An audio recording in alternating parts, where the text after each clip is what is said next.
fight together. There's power when we organize. Power, we stand and fight together. There is power when we organize. Power, when we stand and fight together. There is power when we organize. It's time for the Rick Smith Show.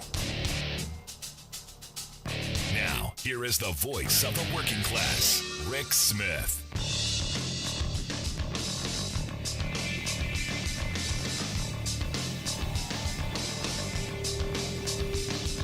And welcome, brothers, sisters, working class heroes.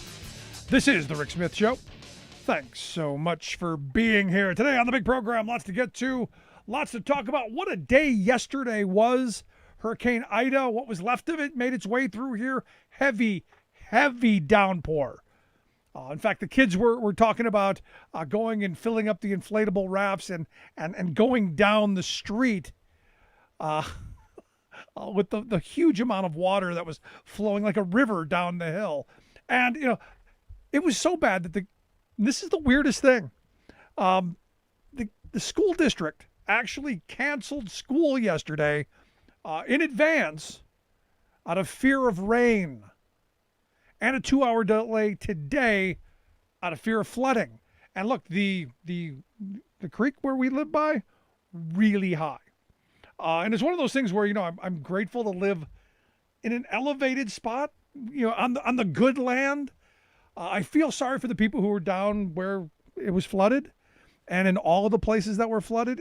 And it got me thinking today, because we were in New Orleans about a year and a half after Katrina. Things were still a mess, but they had gotten some things back together. And it's when the convention centers were starting to do conferences and stuff again. We were at the beginning of that, and I went down with a reporting group, and they had their conference there, and we got to go and do a whole bunch of stories about the cleanup and the recovery, and my focus was on what the unions were doing in New Orleans to help rebuild, and the union members, how they were affected. And, it's just one of those things that I look at it and I go, the lesson should have been learned right there. And you go, but Rick, that's, once in 100-year thing. And who knew that the levees were going to breach, and who knew that this was going to happen? Well, evidently they did. Because, they had a decade earlier predicted that eventually those levees would break, and you would end up with New Orleans in this giant soup bowl of nasty. And what it was, and it's what stuck with me, and it was a conversation I had today that reminded me of some of the people that we met when we were down in New Orleans after the hurricane. And there was one guy that sticks out in particular because he was one of the people who was, going around rescuing people off of rooftops. He was someone who was jumping in the water all the time, pulling boats along behind him to bring, rescue supplies to help bring people to better spots. And he said, look, we were in the poor parish. We were in I think it was Jefferson Parish is where, a lot of the ugliness happened. This is where we were. And right there are these huge oil refineries, these big chemical companies, all of this toxic stew. And he was telling the story of those days, those weeks where you were on your own. And he said, the water was, he did this, one of these things where the water was up to my chest, and he pointed his hand to his chest. And you go, he goes, I'll never forget it. I'll never forget the water was this high. And I said, well, she was just being, are you sure it was that high and it wasn't, lower or higher? He took off his shirt, and there was a line where he was basically burned from that line all the way down his body.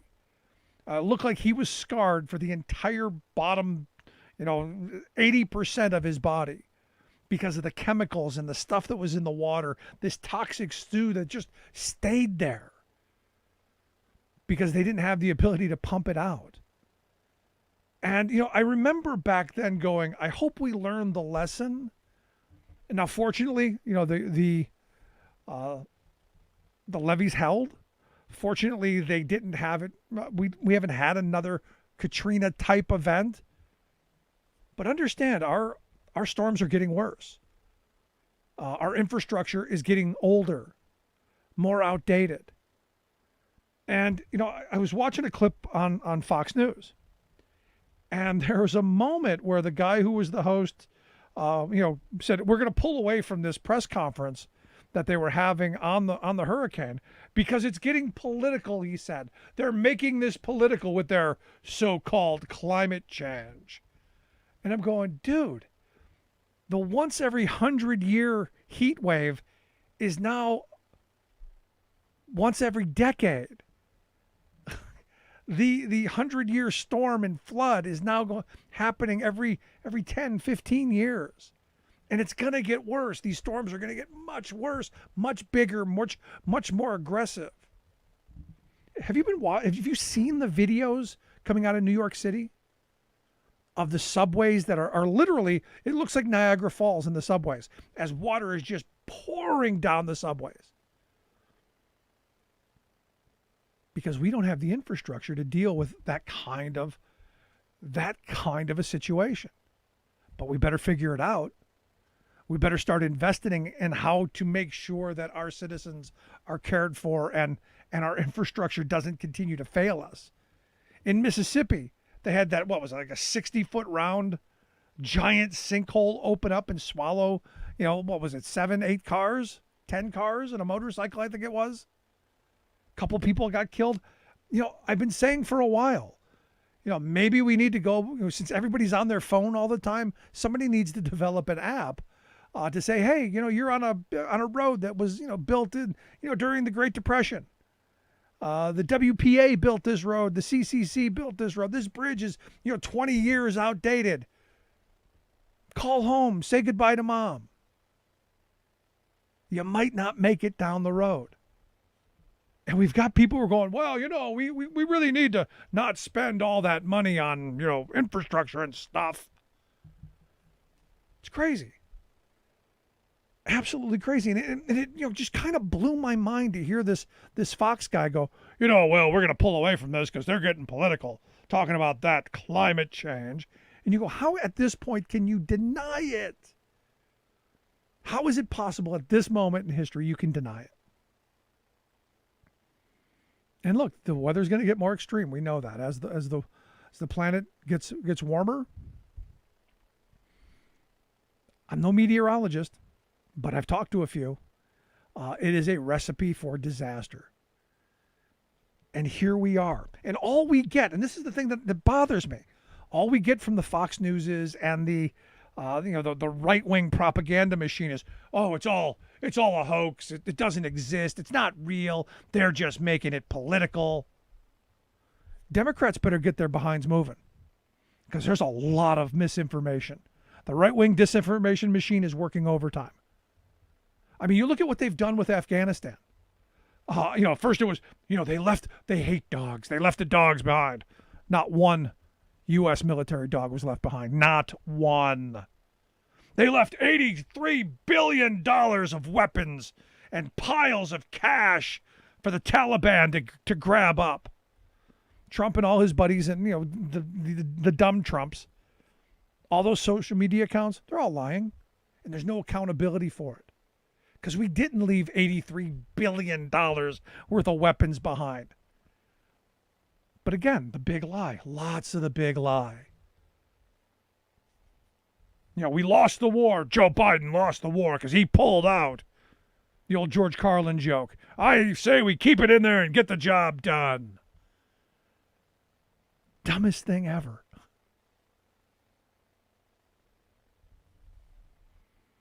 But here's the thing.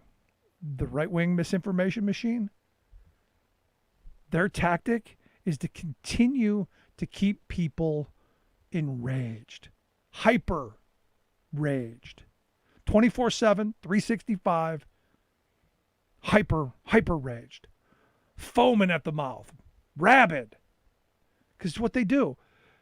So that the big lie, and the bigger the lie is, the more they believe. They left $83 billion worth of weapons. You go, do you know how much $83 billion is?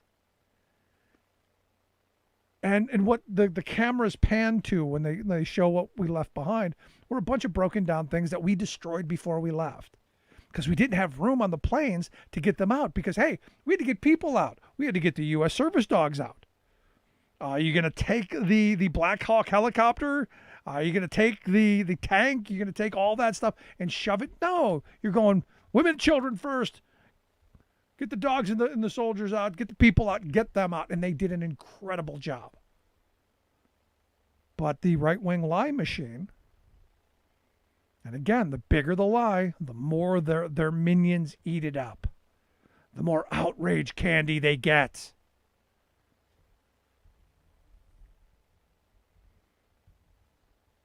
We end up with a broken political system where you end up with a Texas who is now, thank you, Susan Collins, because evidently Susan Collins is disappointed.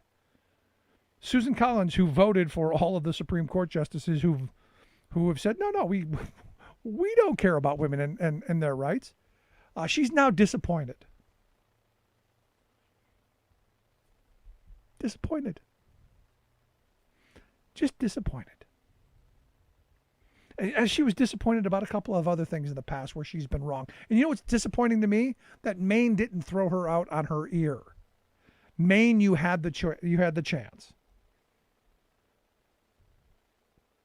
So today, Joe Biden came out on the Supreme Court, said the Supreme Court's ruling overnight is an unprecedented assault on a woman's constitutional rights under Roe versus Wade, which has been the law of the land for almost 50 years. Yes, they have overturned what has been almost 50 years of decided law, just like they did when the Janus decision overturned 40 years of labor law, making the entire country a no rights at work country. Congratulations.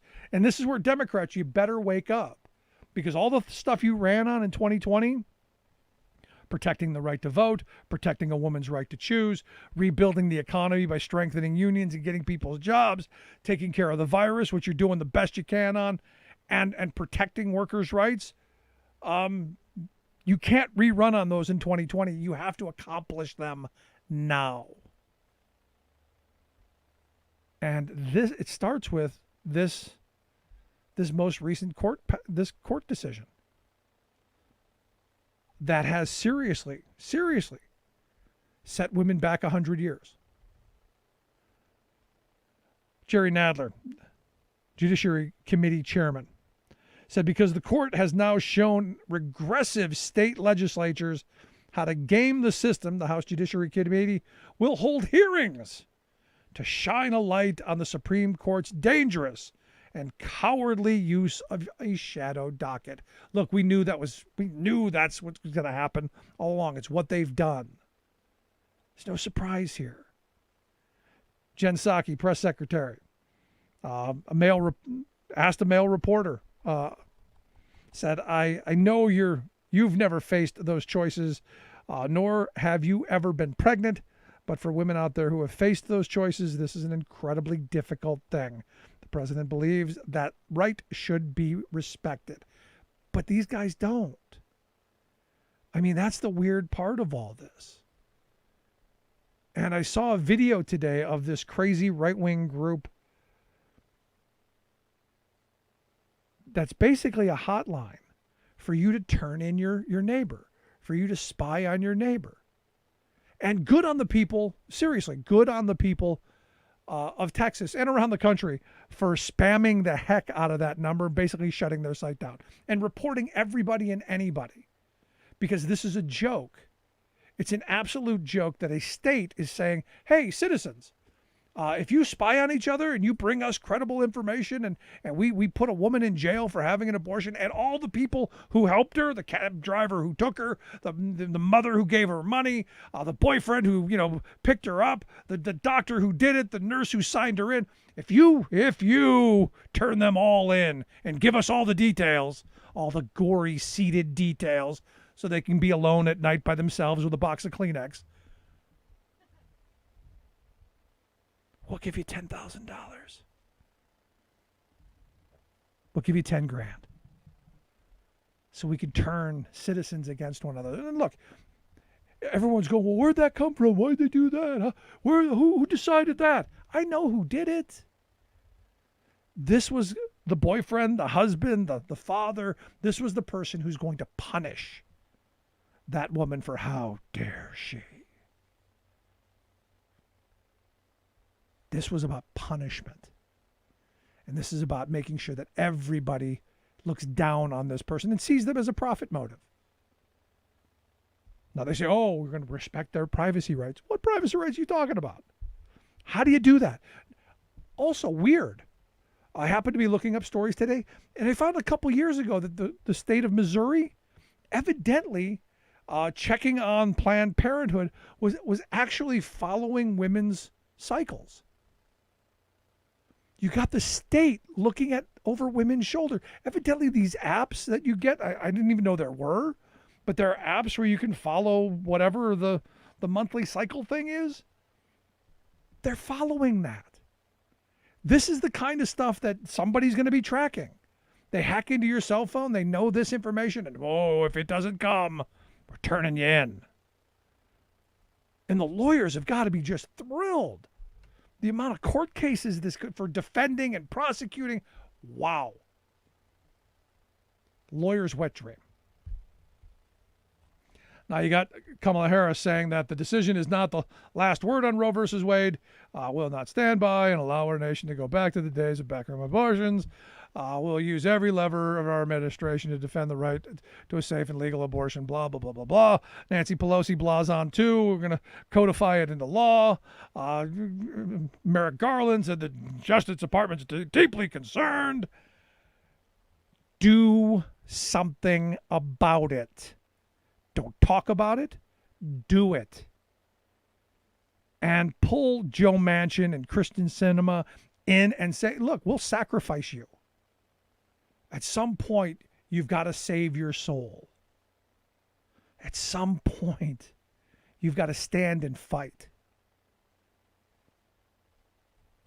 Justice Sonia Sotomayor, in her dissent, said a majority of justices have opted to bury their heads in the sand. I wholeheartedly disagree with the Supreme Court justice on this. This is why they were put there. We've known it all along. And for everyone who said, no, don't worry about it, they're just corporatists. And look, I'm one of them who said they are corporatists. But they were put there for this too. Because the corporatists want desperation class workers. And what better way to keep people desperate? Pump them full of kids. Love to hear your thoughts. You can email me, rick@thericksmithshow.com. Quick break, right back. Then workers standing up, and the union gives a voice to win. On the Rick Smith Show. I'm Rick Smith, and this is Labor History in 2. On this day in labor history, the year was 1910. That was the day the Protocol of Peace brought an end to the cloakmakers' strike in New York City. The garment industry had been rocked by the uprising of 20,000 months earlier. Young women had struck hundreds of small shops over pay, recognition, and working conditions. They won ILGWU recognition in all but a handful of shops. 60,000 cloakmakers in the city were inspired to walk out of the sweatshops that July. The mostly male strike force demanded shorter hours and increased pay, the closed shop, and more. Union membership soared, and most of the small shops caved. The larger manufacturers would not, however, and by the end of the summer, the Protocol of Peace was negotiated. Future Supreme Court Justice Louis Brandeis figured prominently in the negotiations. The protocol established higher wages, shorter hours, and overtime pay. It also guaranteed the union shop, elimination of contracting, and monitoring of piecework rates. Even more significant, workers won a union health center, a board of sanitary control, a board of grievances, and a board of arbitration. For the first time, garment workers had access to health care, a way to eliminate sweatshop conditions, and a way to mediate and resolve shop floor complaints. The price to be paid, however, was that workers would give up their most powerful leveraging tool, the right to strike. The agreement was lauded as a step forward for industrial democracy. But soon, many workers complained that the protocol failed to answer a number of shop floor issues. Grievances piled up, and workers were penalized when they attempted to strike to resolve their problems. The protocol would be scrapped for a return to militant strikes during the 1920s. Labor History in 2 brought to you by the Illinois Labor History Society and The Rick Smith Show. For more information, go to laborhistoryin2.com. Welcome back to the Rick Smith Show. Now, here is Rick Smith. So as I said earlier, these storms, they're going to get worse, and we need the investment now while we have the opportunity. We need to rebuild this country and to attempt to adapt to the storms that are coming, the kind of heavy rains we're going to get. I mean, look at New York City, crippled because its subway system is drowning. The roads, just underwater. I'm told this stuff is going to happen again and again, and it's going to happen more frequently. So we've got to make these investments now, which is why I'm a big fan of investing heavily in infrastructure. We could have done more with the bipartisan bill, but the Build Back Better plan, something we need to do. And here to share some thoughts on how we do some of that, I've asked Representative Andy Levin to come talk with us. Andy is on the House Education and Foreign Relations Committee. He's a representative for Michigan's 9th Congressional District. Andy, thanks for taking time for us. Hey, Rick, it's great to be with you. I appreciate you taking time for us. So have you seen these videos coming out of New York where it basically looks like Niagara Falls at every stop along the subway line? I haven't seen them yet, but look, Rick, it just shows you the interconnection between infrastructure and climate change. You know, we have got to fix our roads and bridges and so forth, but we've got to get serious about climate change. The Build Back Better budget would be, if we can pass it as we're planning, it'll be by far the biggest intervention on climate change, in addition to doing a lot of important infrastructure and human infrastructure work too. No, most certainly something we need. But, I always point to the American Society of Civil Engineers who say right now, today, as of this moment, Representative, we need $4.6 trillion. That's not what's being proposed for just our hard infrastructure, let alone our needs in everything else. So while I'm going, this is historic investment, the smart people, the people with the pencils and the slide rules, they're saying it's not near enough. No, that's right. And I mean, to be fair, they're talking about everything it would take to fix, to get everything up to where it should be. So you don't have to do all that spending at once. Right. But I think we should be spending much more on this infrastructure. Rick, it's a great investment. And it's, all that phony talk of supply side economics for all those years. Oh, just give rich people a tax cut and, everybody will come out good. Well, that didn't happen. On the other hand, if you actually improve your infrastructure, make sure all poor kids, rural and urban, have broadband, right? Really build out the infrastructure so that people can charge electric vehicles. They can buy the dang things because they could drive them wherever they want without running out of juice. Those kind of real investments really do help us in the long run because they make us more competitive. They create more jobs. No, and look, the one of the big things that I point to, and look, I love the plan. I love the direction. I love the Buy American provision in here that says, hey, if we're going to rebuild these roads and bridges, we're going to use American steel and concrete, and we're going to use American workers. And for me, the fact that the Republicans weren't able to strip out prevailing wage laws out of it, this means that the workers doing those jobs are going to have good, solid, family-sustaining wage jobs, which is going to help everybody. No question. I mean, we're now writing right into our bills the most aggressive pro-worker and pro-union language that you've ever seen. I mean, so for example, in my EV Freedom Act, which can't be in there exactly because it's a reconciliation package, so it can't have so much policy. But in the bill as I wrote it, there's neutrality in there, dude. If workers want to form a union, the boss is to get out of the way and let them decide on their own, right? We've got IBEW training standards, essentially, for electricians if they're going to work on adding this kind of new vehicle electrification infrastructure. As we should. I mean, they're the Really- smart people. They're the ones who know how to do this stuff. We should let them Right. do it. Right. And, as well as prevailing wage and all the health and safety provisions. So it's really important to make sure that we basically make everything we can in America and have it all made by well-paid union represented workers. No, I'm right there with you. But here's a problem. You got Joe Manchin in West Virginia, who just came out today, said we need to take a pause on that big plan. Evidently too much in there he's not happy with.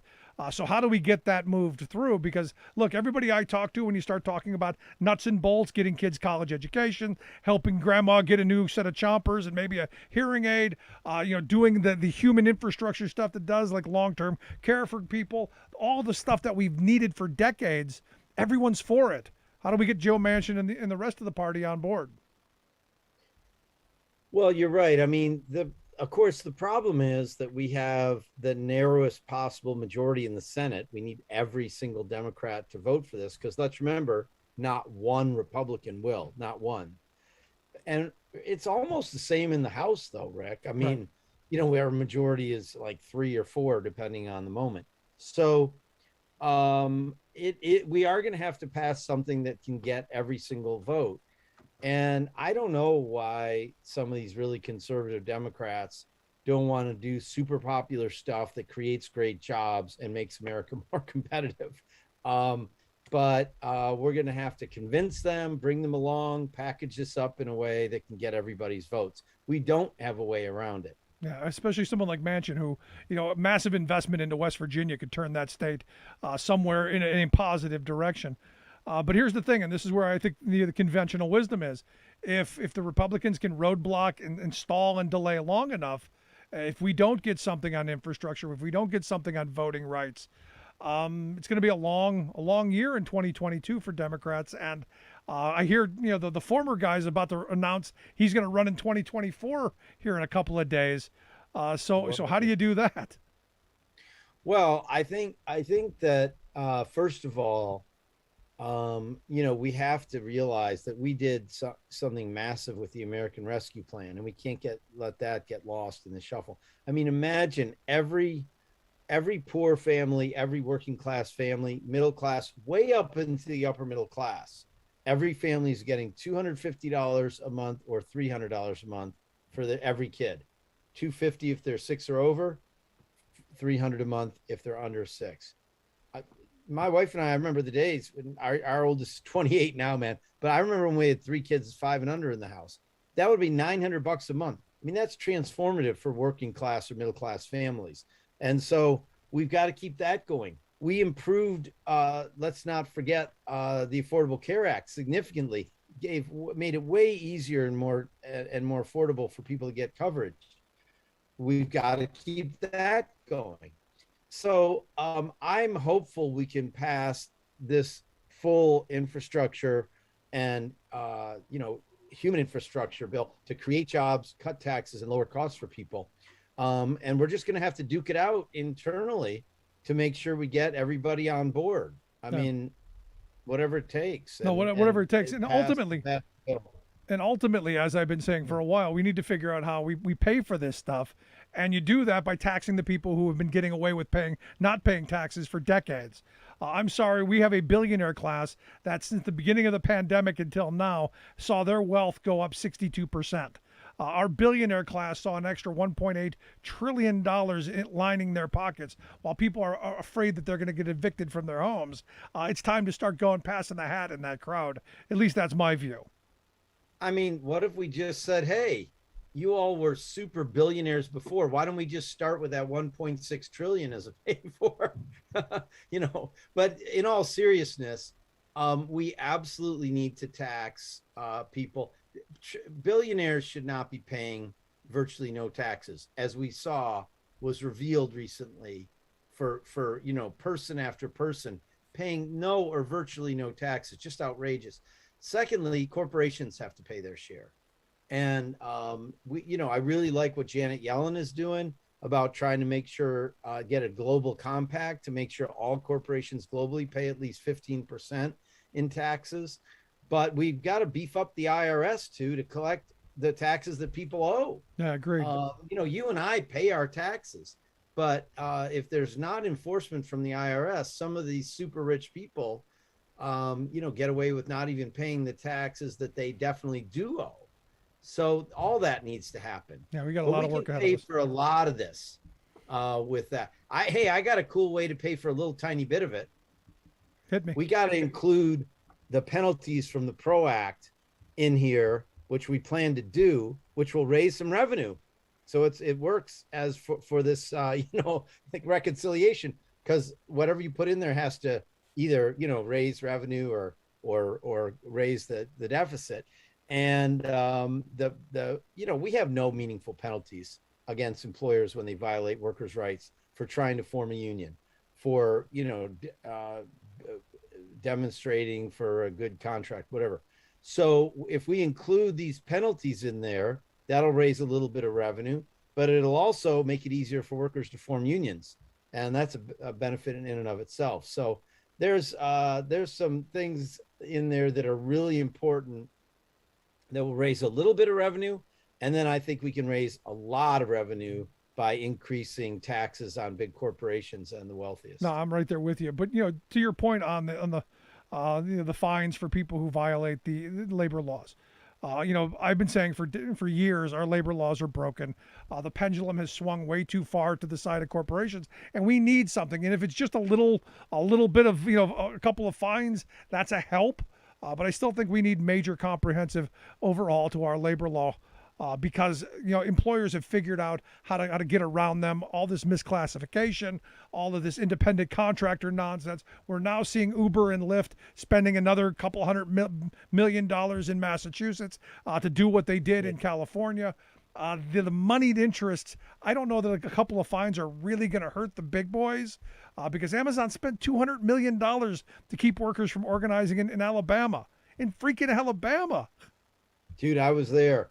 You're totally right. The PRO Act is my number one priority in Congress. And it's funny you should mention it because I was just out in an event in Macomb County, and the national leader of the Young Dems Labor Caucus is one of my constituents, Rob Zimbarski. And he was there showing me pictures about all their activism on the two senators from Arizona and the one from Massachusetts, from Virginia, who are, say they won't co-sponsor. Now I heard that Senator Warner says he's on board or something. Anyway, people need to hit the street. They need to get creative. We all need to tell stories. Like, think about this Nabisco strike that's going on right now. Everybody knows about Oreos and whatever else they make, right? Well, one of the things the PRO Act does that was barred since 1947, its Taft-Hartley amendments, is let workers just act in solidarity with workers from another company. Yep. I mean, that's basic. The most basic freedom of expression should be a First Amendment right?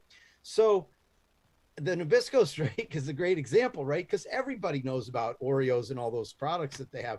So it would be huge if we passed the PRO Act when, truckers or other workers from another company could say, no, I'm not crossing that picket line.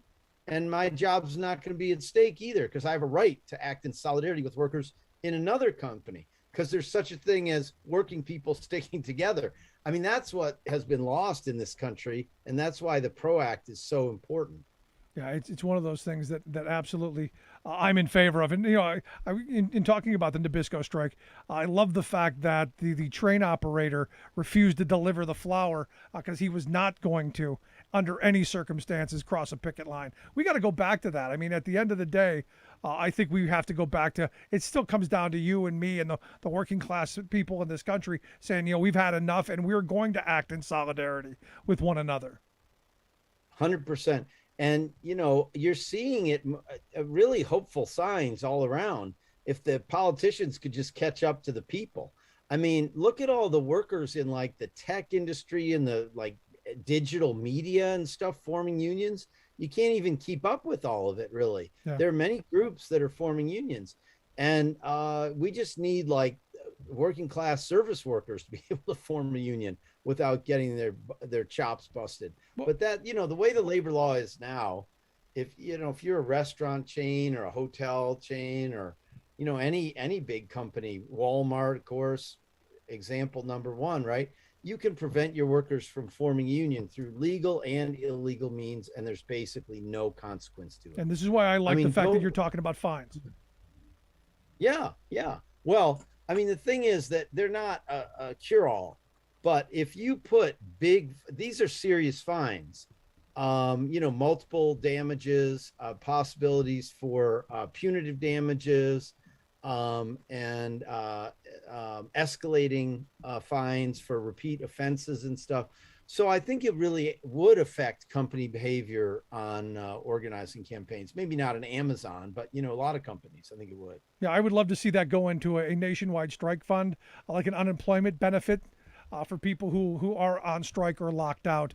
That would be something interesting. So I guess last line of questioning: how do we get people motivated to contact their representatives and push this? Because ultimately it's going to come down to a vote, which now, as I said, Joe Manchin said he wants to put a pause on, which is a struggle for me, because I don't think we get anything then. Well, we don't. I mean, I hate that Joe Manchin suddenly has all this power. People, say he does, but it is true that every single Democratic senator has to vote for whatever emerges. And we have very little time. So I'd encourage people to act right now. Here's the thing.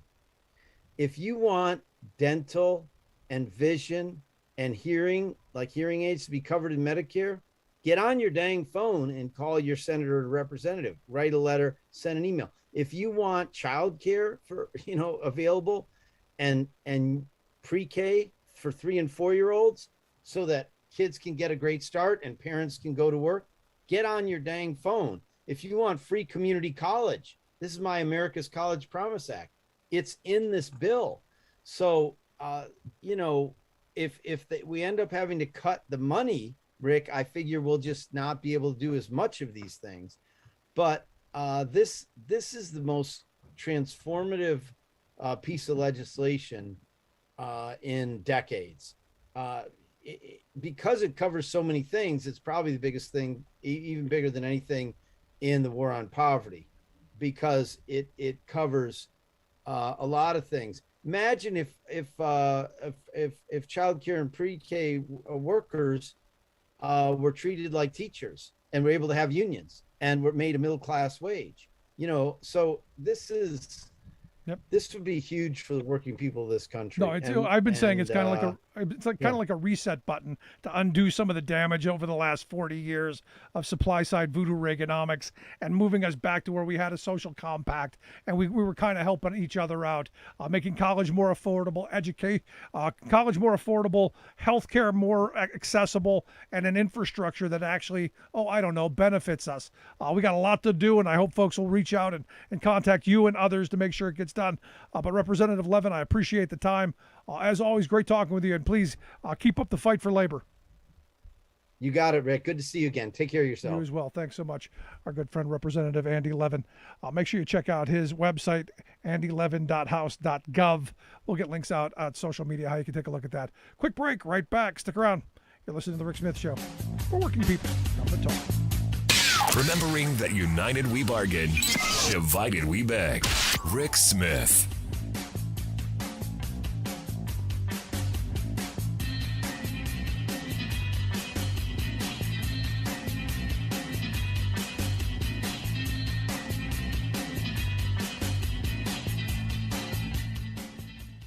I'm Rick Smith, and this is Labor History in 2.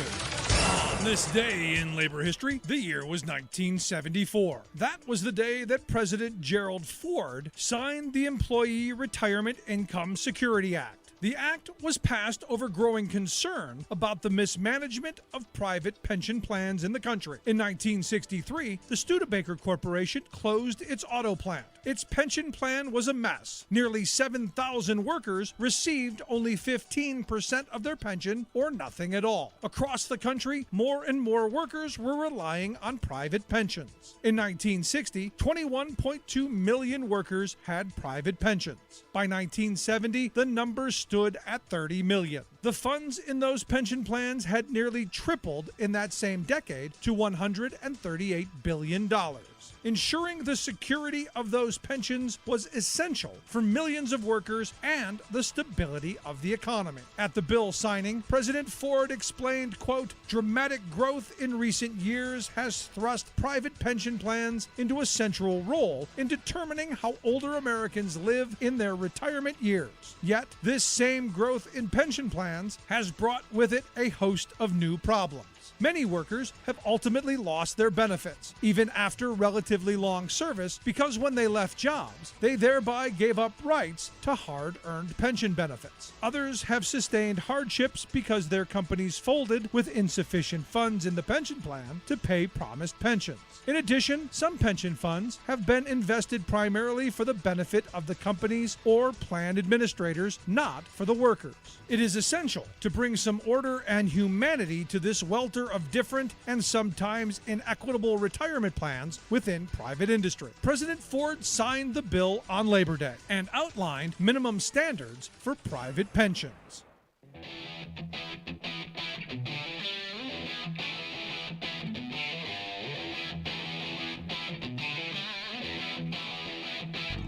Welcome back to the Rick Smith Show. Now, here is Rick Smith. So as I've been saying, I'm thrilled by the fact that we are out of Afghanistan finally, 20 years, what my friend Rich calls the forever war. And it's about time. And look, I give Joe Biden credit, had the courage to get us out. All the right-wing mouthpieces and all of the Twitter bots attacking him. Look, Herculean leap getting out of there as quickly as we did and as efficiently. An incredible thing. Now, I've been saying, look, if you're outraged or that there may have been a dog left behind or someone decided they wanted to stay or they didn't get the right flight or whatever, take that anger and bring it back home, and let's figure out how we take care of the people who for the last 20 years have been involved in this forever war. And here to share some thoughts on maybe how we can begin to do that, I've asked my good friend Pat LaMarche to come talk with us. Pat is an author, in fact, the author of our book, Daddy, What's the Middle Class? Also, she is a homelessness awareness activist. She's got a new comic book out. The launch, I guess, coming up sometime really soon. The comic book Invisible. It is about our veterans and a superhero experiencing homelessness. Pat, thanks for taking time for us. Well, Rick, I would drop everything for you. I appreciate that, and you have a lot of time, so thank you. This new comic book, a comic book about homelessness. I mean, my first thought was, how does that work? Walk me through what Invisible is. Okay, so first of all, every single human being experiencing homelessness is a superhero, or they wouldn't survive it. But it's a comic book drawn by Jason So, who's a really remarkable, pretty famous comic book artist who hails from this area originally, and he is the architect of the Necroman series. So if you're into zombies, you know exactly who Jason So is. And he approached me and said, I want to make a comic book where with a superhero that's homeless. And I said, he asked me if I'd write it, and I'd never written a comic book, although I've read plenty. And I said, I will do it as long as I can make him a veteran. Because having run homeless shelters myself, I was vice president of Safe Harbor in Carlisle, Pennsylvania, as well as the operations manager of a place called Community Cares. The people I saw experiencing homelessness turned to the veteran of the group every time there was a crisis. They're the only people who are uniquely trained to experience hardship. Like when a mom with two kids gets evicted, which is get ready for it because it's been bad before, but it's about to get worse with that moratorium lifted. Right. The guy who is sitting next to her, he's not intimidated by the terrible, or the gal, lots of really great female veterans also. There was a wonderful woman that was in my shelter who had been a desalination specialist in Iraq and came home, of course, injured, didn't have any real money to rely on, and had two daughters. What happens to you? You end up homeless.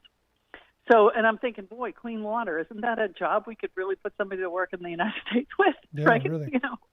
But anyway, so I've watched these people for years and years, decades, and how they handle adversity, and the veterans are just the best prepared to do it. Ironically, the Veterans Administration also does the best job of getting people out of homelessness. So these superheroes on the street are plucked out of homelessness faster than anybody else, too. So you've got the guy who's there who can jump in the dumpster without it making his skin crawl because he was trained to handle adversity, and he's not there anymore to grab the bag of bagels out from behind Giant. So we take these people, these leaders, out of the homeless population really quickly, too. Anyway, so Invisible is a comic book. The superhero, Mac, he's a Native American. I did a lot of research for this book. It's actually, the concepts were written by my brother, Phil, who at 55 is still reading comic books. He's a brilliant comic book writer, and so the concepts were his, but the background research I did, and I found out that the highest percentage of the population that is ever enlisted is Native Americans. So our homeless superhero is a Native American man, and his name is Mac, and he can turn invisible. And it's all explained in the book, but he picked up the talent and the ability to go invisible when he was in Vietnam. So every time he uses his invisibility, it kind of freezes him in time, so he's not really as old as you would expect him to be, or he doesn't look that old, because his invisibility keeps him younger. Huh. And you, the Charles Bruce Foundation and the United States Army Heritage Education Center, you guys have partnered on this, if I understand right? Yeah, I could not believe it. I walked in there because I wanted a military place to do the launch from. And so I just walked in there and asked if I could talk to somebody about hosting the book launch there, which is on Veterans Day. And they were really enthusiastic. They said, let us get you all the paperwork. We can set you up with, so we have a little auditorium there. We're going to show, my friend Max Donnelly is making a slideshow out of the comic book. So you can come in and, obviously we'll have comic books there, but you could just come in and watch the comic book unfold before you. You can meet the artists. You can meet my brother, Phil. I'll be there. And, we want to talk to you about homelessness, veterans. All the proceeds benefit people. We don't take any money for it. So we're going to help veterans and another group. I can't tell you who they are because it's a spoiler alert for the end of the book. Oh, outstanding. And how do I get some of them? Who do I buy them from? Because I want to give them out to listeners. I want to be able to hand some of them out. Oh, awesome. Well, we have a bunch of deals, but you could just go to the invisiblevet.com. I couldn't even believe that was available. Invisiblevet.com. All the ways to get the book are there. And one of the things we're really plugging is you can get 20 books and name a VA clinic or a homeless shelter, and we'll make sure they get them. So if you want to buy 20 books, and don't do Lebanon because we already have a whole pile of them going there. But if you want to, you say, just get me a VA clinic in New Mexico. We'll send 20 copies to the VA clinic in New Mexico. And so that's something we're really hoping that people do, just to get these books into the hands of veterans and maybe even veterans who are having a really bad day that day. Yeah, because, I've been saying, since the right-wing spin machine has been spending all of their time attacking President Biden and attacking this country over leaving Afghanistan, which we should have done years ago, in my view. I say now our focus has to come back home and take care of the people who for 20 years were fighting this war. For 20 years, in my view, have been neglected and basically invisible. So now's the time where we make them visible and we actually help. Yeah. Smedley Butler, right? War's a racket. Yep. And it is a racket. And $300 million a day we spent on that war. I wrote a column for Commentary in the online magazine about 5 years ago that we could have taken if we were really worried about Afghan girls, we could have taken every Afghan girl out of Afghanistan and put them in a U.S. college for less than the war cost. Yeah. I mean, every single one of them. Had we taken those trillions of dollars and spent them here, we would have no homelessness. We would have no hunger. We would have none of those problems. Right. And I mean, I am thrilled. I even give a little credit to his predecessor because, even a broken clock's right twice a day. Because we got an opportunity he started the bowl ball, like it was a boulder he just kicked off of a cliff the way he did it, but at least it got rolling. And, you know, Biden's turning out to be a better president than I ever expected to be, because I'm a flaming, screaming liberal, right?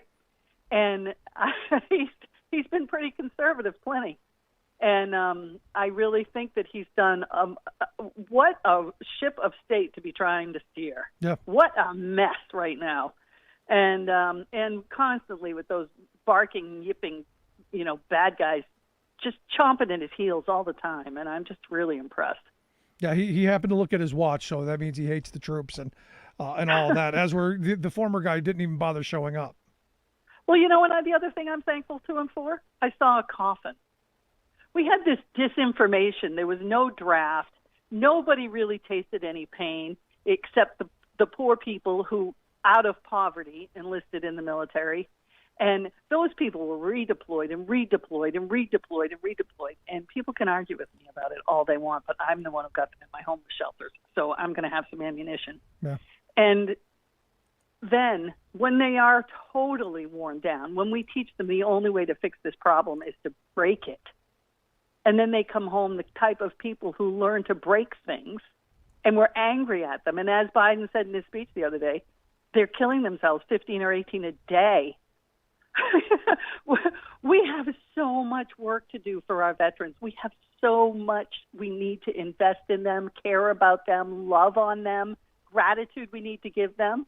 That war I was never in favor of any of these wars. But the people who went there went with love of country and a desire to protect and serve their country. And we treated them poorly. No, I said at the very beginning, you know, I say this all the time. I came of age politically and mentally in the mid 70s, right at the time where the Vietnam War was ending, and they were just dumping poor people with broken bodies, broken minds, horrible drug and alcohol problems back into our housing project, and they were just dumped there like garbage. In fact, you know, I'll still never forget the guy in the heavy green army coat who we found dead on the side of the neighbor's house with a needle in his arm. Because there was nobody there to help him. Yeah, it's terrible.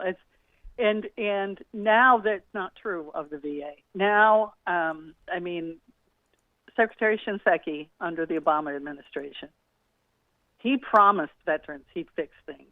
And I wish I had his address. I would mail him an invitation to our launch, or at least mail him a comic book, because there are still things that need to be changed. The definition of homelessness needs to be changed for these veterans. If you're a female veteran and you come home from war and some guy says, you know, if you do my dishes and clean my house, I'll let you live in my house, and she does that, which, by the way, is not going to end well, she's not considered homeless. Even though the only way she can have a roof over her head is basically to become somebody else's, God knows what. That person is not considered homeless, so she can't be getting the kind of help that she deserves. Yeah. Well, so we need things to change, but still, even with the base definition and other problems, the VA does the best job of any organization, better than FEMA, better than Department of Housing and Urban Development, although Secretary Fudge, another great job Biden did putting her in work. You know, there are people now with a focus. And I hope they manage to do for other people what Shinseki did for the veterans. No, and we're going to need it because, you know, as you mentioned a second ago, with this moratorium being lifted and the evictions, the tsunami of evictions that are coming, what are we going to do with people? Right. Well, we're going to look away from their suffering because that's what we're good at, and they're going to be invisible. And I'm going to have to keep writing stupid books. Because I don't see this as stupid at all. I see this as, you know, I'm comic books were never my thing, but I am going to definitely get one, and I'm going to get a bunch of them, and we're gonna give them out because this is a good thing. In fact, I'm going to reach out to my union folks and say, hey, you should be buying some of these to help out as well. Give them out to the membership. Give them out to people. As the more we spread the word, the more the message gets out. Maybe the more we can actually change things. Right. Thank you, Rick. And, you know, I appreciate you giving me time tonight to talk about it because it is, I mean, I think there's always a new way to skin a cat, and I'm always trying to find that new way to skin a cat and trying to find that one way to say to somebody, yeah, you can care about this and you can make a difference. And I got to tell you, the biggest difference you can make is voting. And people don't believe that they're that important. If your vote didn't matter, a whole pile of bad guys wouldn't be trying to steal it from you right now. Yeah, I mean, Texas wouldn't be doing what they were doing. Texas is ground zero for horrible right now with the voting thing that they pulled off, and now this abortion ban. Your voting and your uterus are mine. I gotta be honest. There's nothing funny about that for me. No, I'm not one of those unfortunate people like the doctor on The Simpsons who laughs at inappropriate moments. I mean, I just feel like it's just unbelievable that they, I'm 60 years old. It's 2021. Are we still really telling women that they don't know what's good for themselves? Yes. And look, I've said, and you can disagree with me, I've said this isn't the end. I mean, they want to go after Griswold and undo birth control because we want women barefoot, pregnant, back in the kitchen making pie. Yeah. Yeah. There's nothing wrong with pie. Yeah, I love I just pie. gotta say that. But no, people should have a right to make their own choices, and they say that loud and clear when it comes to a mask. But they don't even respect it. This is about control, and I'm just preaching to the choir. This is just unbelievable, and yet people who they really can help. Wait, you want to help somebody? Give me a call. I can give you long lists of names of people who could take 20 minutes of your assistance. Yeah, we've got plenty of things to do. So last line of questioning I've got, because I want people to go to invisiblevet.com. That's the website, right? Mm-hmm. Yep. Pick up the comic book. Pick up 20 of them. Pick up 100 of them if you can. Is there more than one? I'm looking at the art that you have available for like $20. Is there more than one comic book? Will there be a series? Yeah. Well, I don't know. At this point, where it's pretty self-contained. It's got the backstory, the plot. There's always a traumatic thing that turns you into a superhero, Batman and his parents getting murdered, blah blah blah. So all that pre-plot stuff is there, and then there's a really great caper that happens that Max solves. But what I have learned from doing comic books, which I didn't ever know before, is that if you're a collector, you like the variant cover. So there's the main cover, the one where he's sleeping by the dumpster. But then there's a variant cover, which is him walking in the rain, and this kid can see him even though he's invisible. So that's the variant cover, and that'll be a limited edition. 50 covers will be made that way, and people, that was on our Kickstarter, and people can, purchase that variant cover, which collectors go nuts for. There you go. No, this is good stuff. Again, the website, invisiblevet.com. We'll get links out on social media. Hopefully folks will go and buy them up, and you'll have to do a second run and maybe a third run to make this first run the collector's item. So go get them early, get them off and hand them out. Christmas is not too far down the road. All good stuff. Now the event is what, November 1st? No, November 11th. November 11th. I got one of the ones. It's at the U.S. Army Heritage and Education Center. But we also we'll also, if you want to have a local event, we'll try and hook up with you wherever you are. So if you, maybe one of the artists or one of the writers can come to where you are, or we can just send books to your local bookstore, a local comic shop. There you go. So, by all means, reach out to us, invisiblevet.com, and we'll do anything we can to make sure that you can celebrate your veteran locally. Good stuff. Pat, I appreciate the time. Great talking with you. Yeah, thank you, Rick. Invisiblevet.com, the website. Make sure you check that out. My good friend, Pat LaMarche. Quick break. Right back after this. Stick around. Remembering that united we bargain, divided we beg. Rick Smith.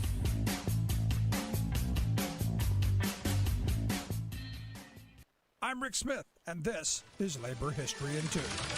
On this day in labor history, the year was 1885. White miners in Rock Spring, Wyoming plan to wipe out the entire town's Chinese community. Chinese immigrants came to the United States looking for work, first in the California gold mines, then as laborers on the Transcontinental Railroad. Later, some worked for the Union Pacific-owned coal mines, including the one in Rock Springs. Union Pacific used racial animosity to divide its labor force. The company quashed the union at Rock Springs and only rehired 50 white miners. The other 150 miners were Chinese. And on this morning, 2 white miners went to the mines and beat 2 Chinese miners, one to death. A mob of 150 whites armed with rifles marched into Chinatown. The mob gave Chinese residents an hour to pack up and leave. However, after 30 minutes, some started shooting off their rifles. One Chinese miner was killed. The Chinese workers panicked and tried to flee. White rioters robbed, beat, and even killed the Chinese workers that they could catch. In a report to the New York Chinese consulate, Chinese survivors related some of the rioters would let a Chinese go after depriving him of all his gold and silver, while another would be beaten with the butt ends of the weapon before being let go. Some of the rioters would shoot a Chinese dead on the spot. Some stood by, shouting loudly and laughing and clapping their hands.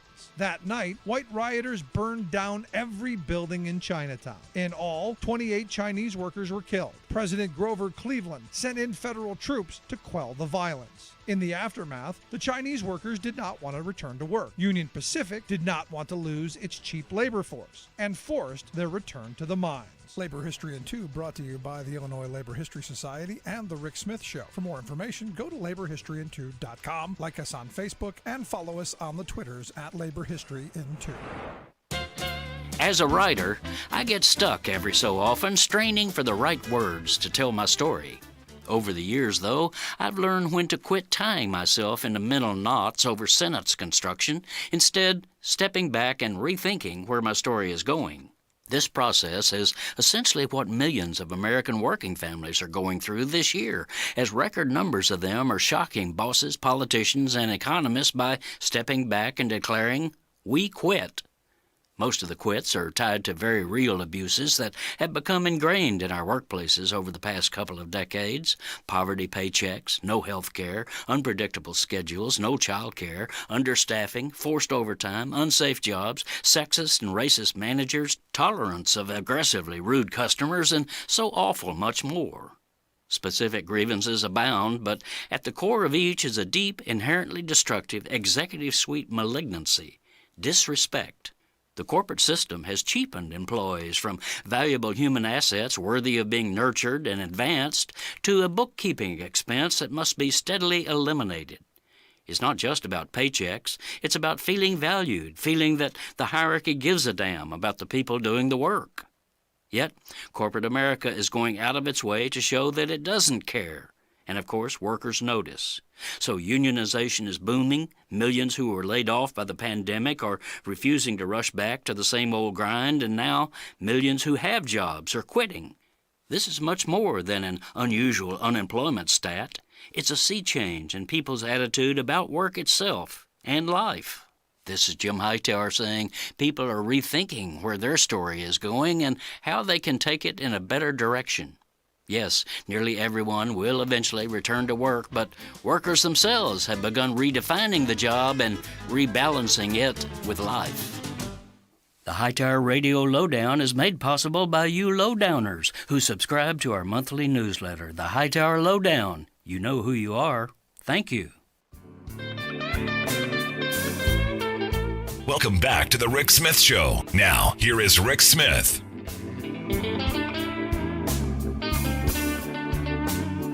I gotta tell you, I love Australia.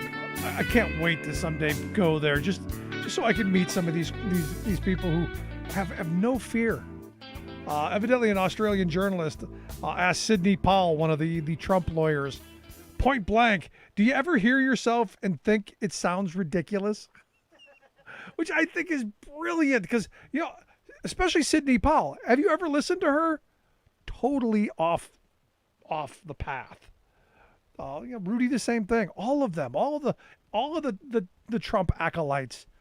Do they actually listen to their own statements? Crazy stuff. Anyway, here to share some thoughts on the top stories of the day. my favorite journalist in the whole wide world. I don't know. Is Sarah Ferguson with this? Do you ever hear something? I think it's up there. But I've asked our good friend Sarah Burris to come back and share some thoughts. She's a fabulous reporter over at RawStory, rawstory.com, the website. Sarah, thanks for taking time for us. Hey, happy Thursday. So let's start with Sidney Powell. That's a great question. You ever hear yourself and think, boy, I sound ridiculous? I think that's brilliant. That's an amazing question. And this whole the thing about being able to buy videos from Rudy Giuliani, I always really wanted to do my own little fake interview with Rudy or something, or ask him how to make how he makes a scotch. I almost had to sneeze. Oh, sorry. But yeah, no, the whole thing about Sidney Powell, I think it would be fun if we asked a lot of the trumpets that question. Like, do you hear yourself? Yeah. When you hear yourself, like, what is that voice telling you? Do you have any sort of self-awareness? These are philosophical questions that I feel like a lot of the trumpets, normal people would ask. Maybe the trumpets just don't.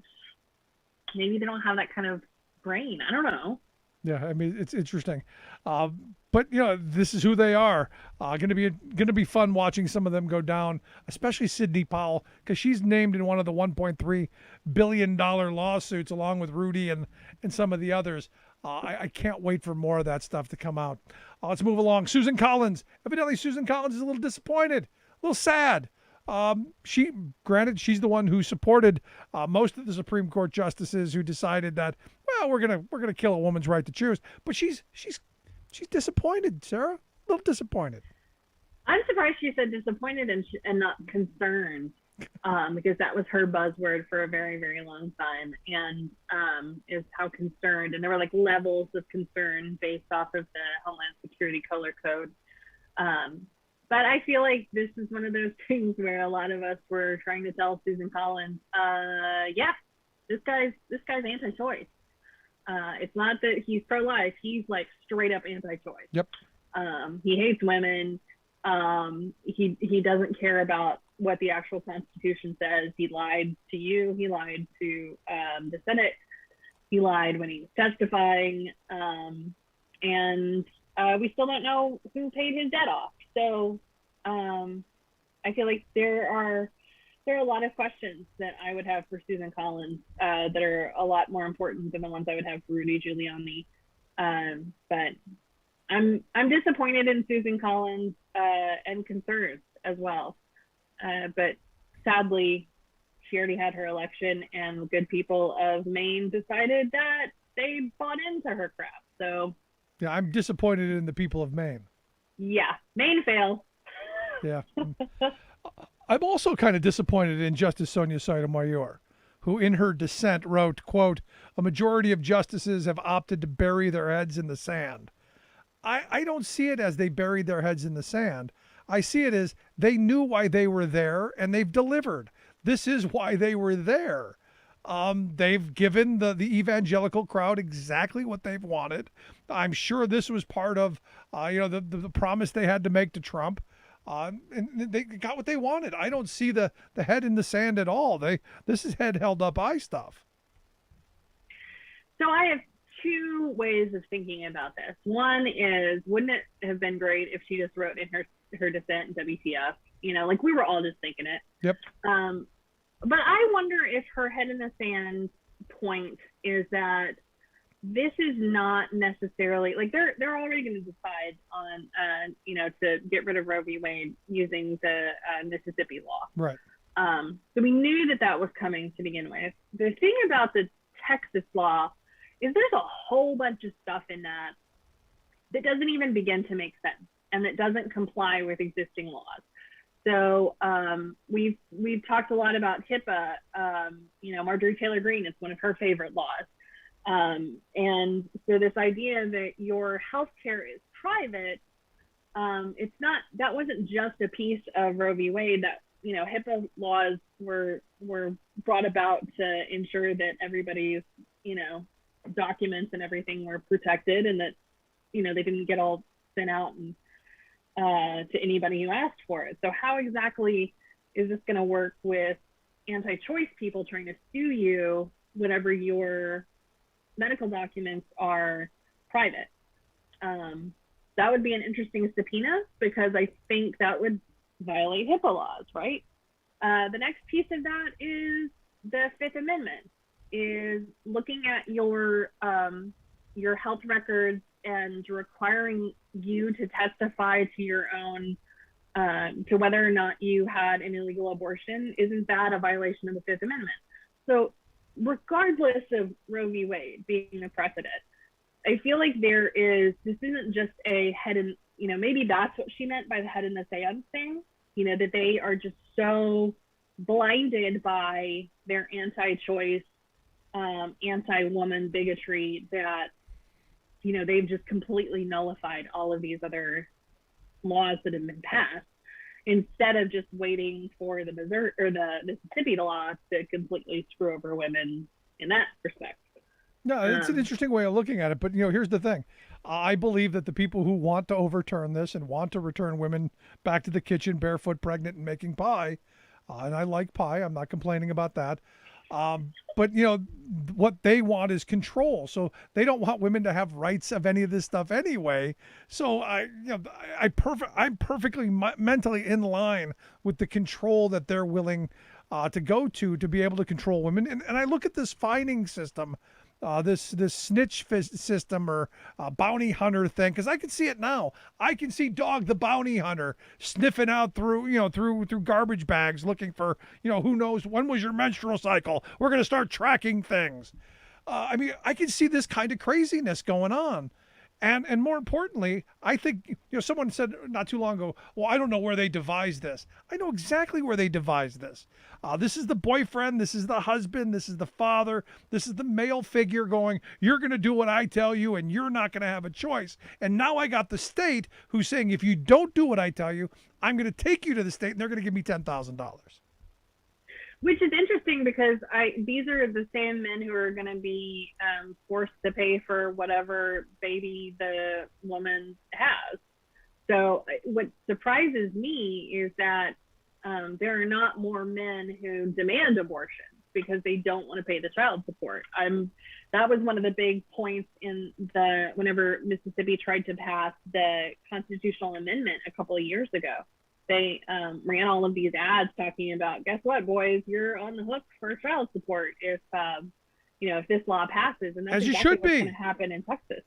Absolutely, as it should be. The other piece of it is that a lot of these women who can't afford it or aren't in a position to have a child, they could just take the kid and hand it over to the dad and be like, see ya, have fun with that. The other thing too is a lot of the folks who, we're obviously in an opioid crisis, and I keep thinking about, people who are doing drugs and who get pregnant. So we may end up with a lot of drug babies or babies that are addicted to drugs. Who is going to raise those kids? How are we going to afford to take care of all of those children? How many anti-choice, so-called pro-life people do you know who have a whole bunch of adopted children?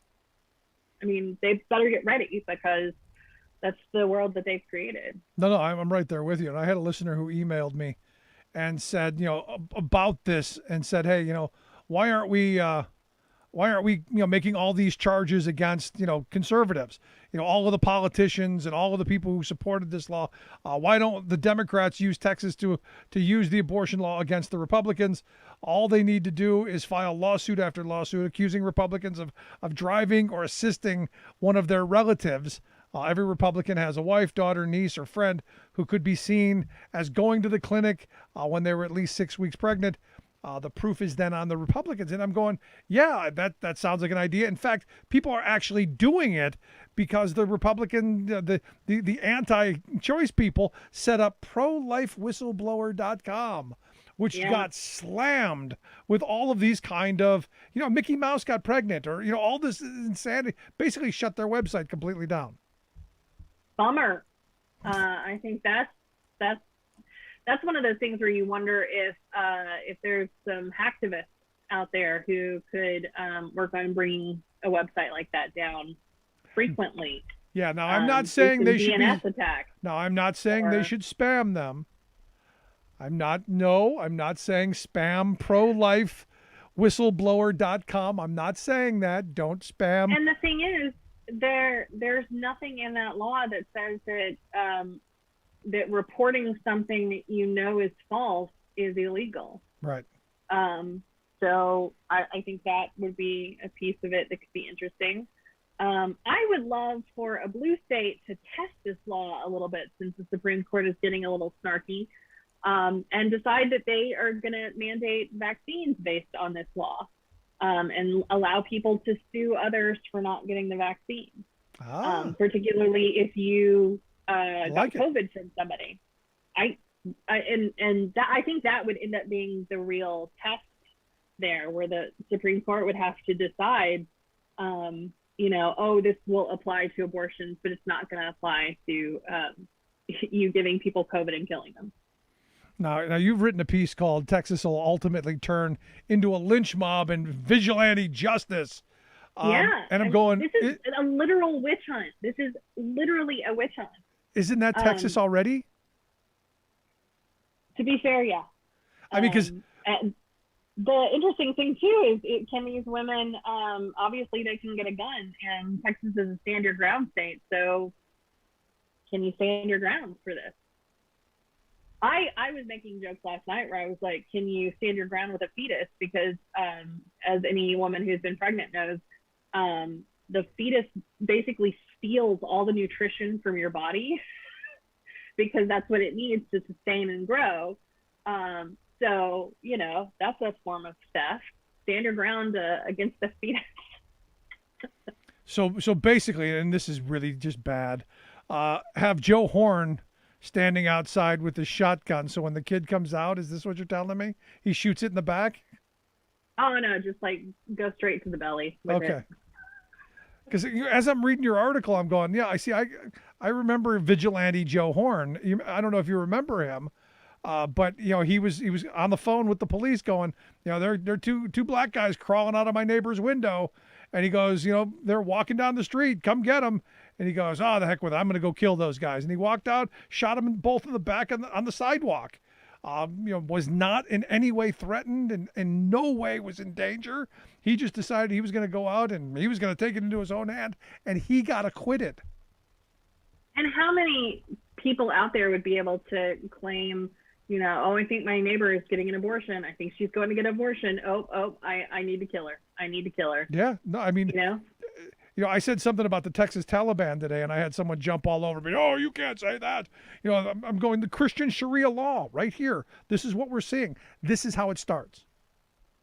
I would say that what I've heard from a lot of Muslim people is that there is nothing. Some of the Muslim women I talked to said that there is nothing in their belief system that says that they could be that you have to be anti-choice, or that there's anti-abortion laws. So I would even say that these Texas people are much more conservative than anybody who's Muslim, and the kind of extremism that is Sharia law isn't far off. Yeah. Sharia law is not necessarily isn't indicative of actual Islam. It's the extremist, crazy right-wing piece of these terrorist groups overseas. So welcome to Texas. Yeah, we've got our own terrorist groups, and evidently our terrorist groups are going to be having a little powwow here on September 18th. And I've heard, and I'm not sure when it's going to happen, but I hear the former guy is going to announce he's running for president in 2024. Maybe going to do it at the big powwow so we can recreate January 6th in a much more authentic way. I don't know about that. I honestly don't believe that he would announce this early. And a part of that is because there is a campaign finance law that basically says that the second that you announce that you're running, you can no longer fundraise into any other committees. You can only fundraise into your presidential committee. So there has to be a wall that comes up between Trump and his PAC. What he's been doing lately is raising just buckets of money into his PAC. And a PAC doesn't have the same kind of restrictions that a campaign presidential committee does. Right. So him declaring this early isn't financially, it's not going to get him any extra money. I think if he waits a little bit longer, he can end up making more money off of it. It seems like that's sort of what he's been hinting at whenever he does interviews with people, is he makes up something where he's like, oh, I can't tell you because of campaign finance law, it's illegal. And it's like, no, it's not illegal for you to tell us. It's just that, you can't raise any money. It's politically inconvenient for you. Yeah, financially inconvenient. That actually makes a lot more sense than him jumping into this so soon. So I see it kind of as he's just teasing it so that people start sending him more money. Yeah, and that's a big part, is that he has a bunch of his friends still have not given him a lot of money. I think a lot of those people are sitting back and kind of waiting to see who's going to run in 2024. And so you look at his campaign finance records, and the traditional friends of his, the like big dollar donors that were good at giving to him, they haven't been giving. Most of his money is really coming from the like smaller and mid-level donors, not the $50,000, $1 million donors. Wow. I can't believe that anyone at this point would look at him and say, yeah, we want that guy back. After the years we went through there, after what he did in Afghanistan, seriously, I can't imagine that anybody would want him back. But the weird thing is I have Trump supporters who say, Joe Biden really screwed up getting out of Afghanistan. We should have Donald Trump back. He would have done a better job. I'm going, no, he wouldn't have. That would have been a total cluster. He tried to bring the Taliban to the United States, to Camp David, around 9/11 for a deal to make with them, to do some big press conference with them. Who thought that was a good idea? Really? Like, come on. So this whole idea that he's going to run again, I think too, is a little bit premature. And I think the fun piece of this is, Ron DeSantis has got to run again in 2022.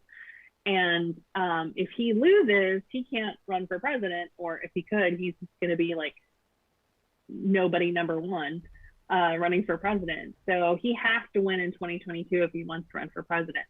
So I would love for this like big campaign to start where it's like, oh, Ron DeSantis wants to take away Trump's presidency and, create this sort of fight between the Republican Party because he has better numbers. He has really, really good numbers.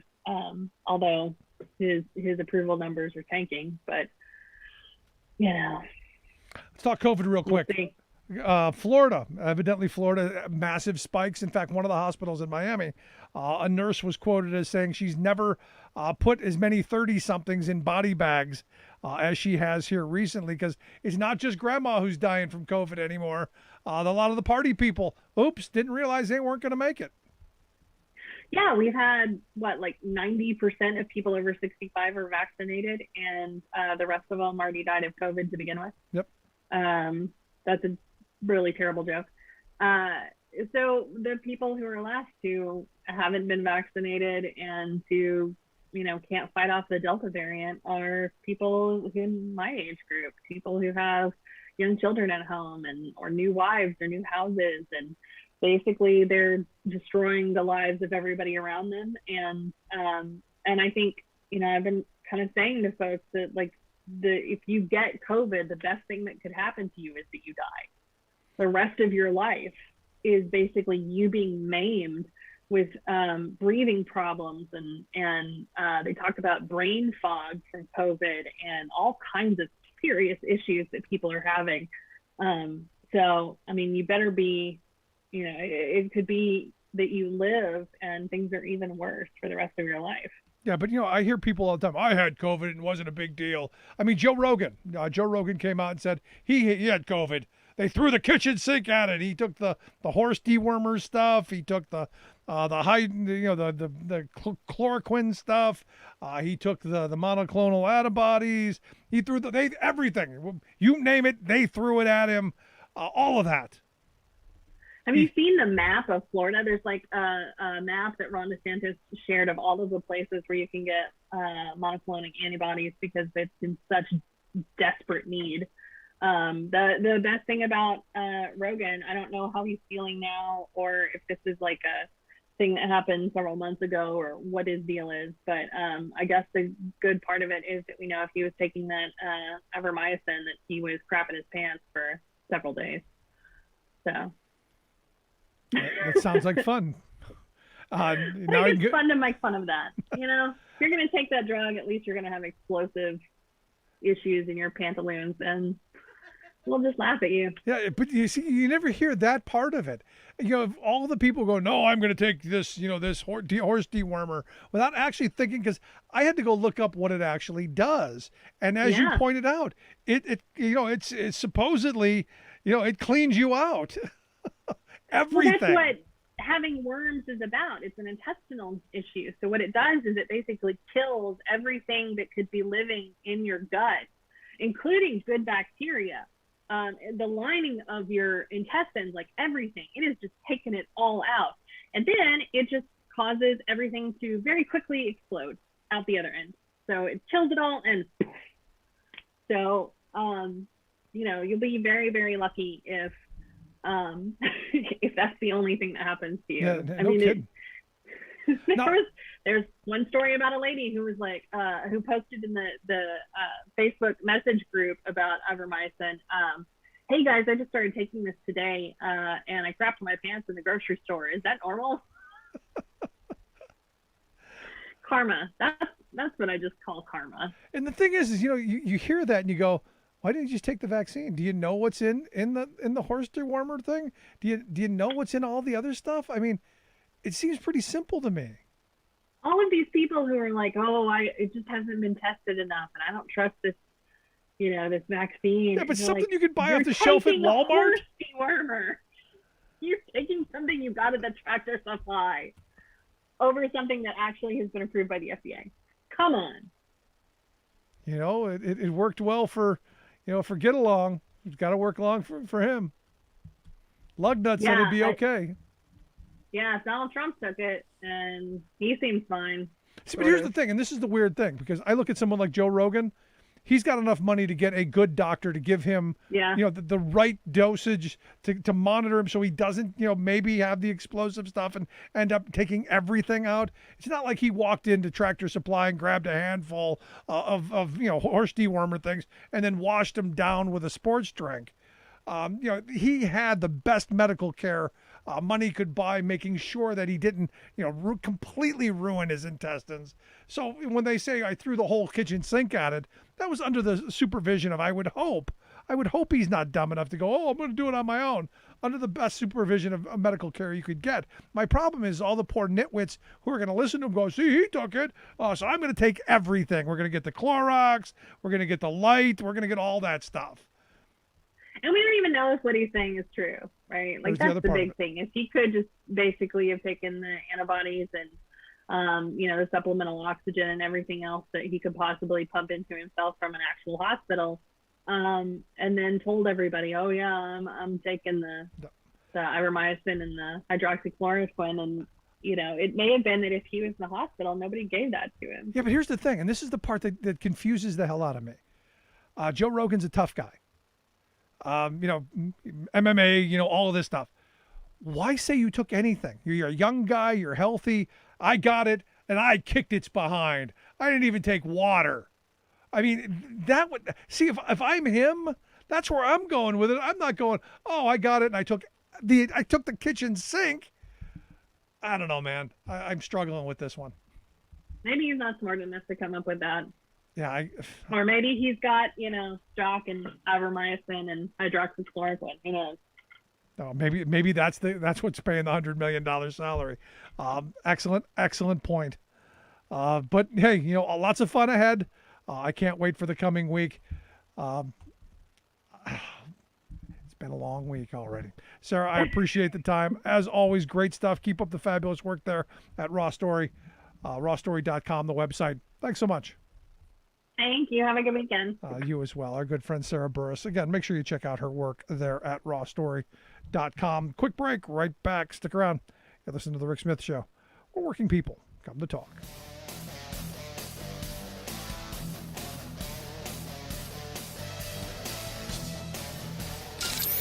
Waving the flag of freedom for people, not corporations. Rick Smith.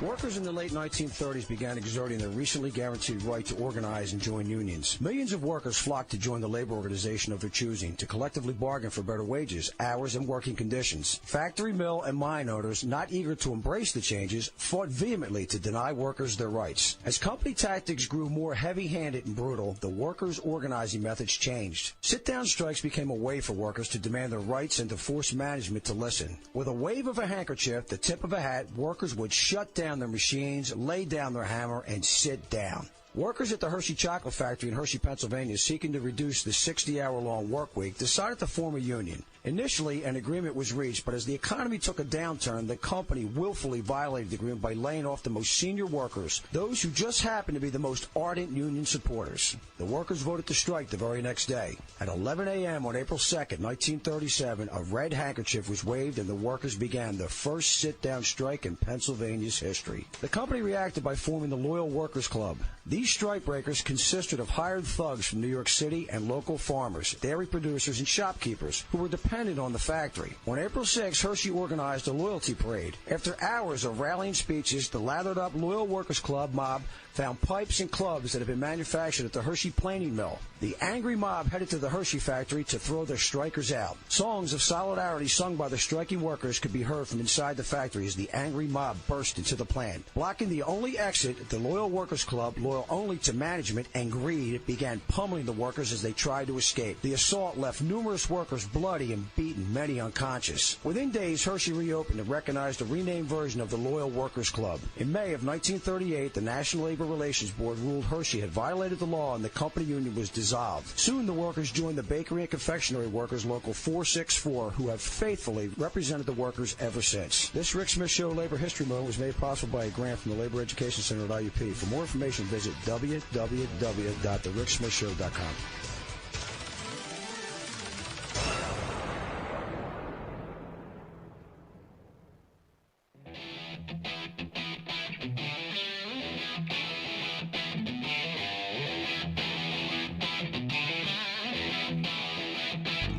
Welcome back to the Rick Smith Show. Now, here is Rick Smith.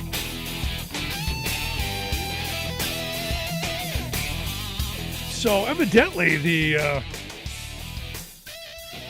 guy who almost attacked Shaquille Brewster on TV, which I like, guy's doing a news report and some crazy guy just comes out of nowhere and goes after him. Now we didn't get to see what happened after they cut away, but wow, doing on live TV. Well, evidently the guy is from Dayton, Ohio, I guess, is where he was arrested.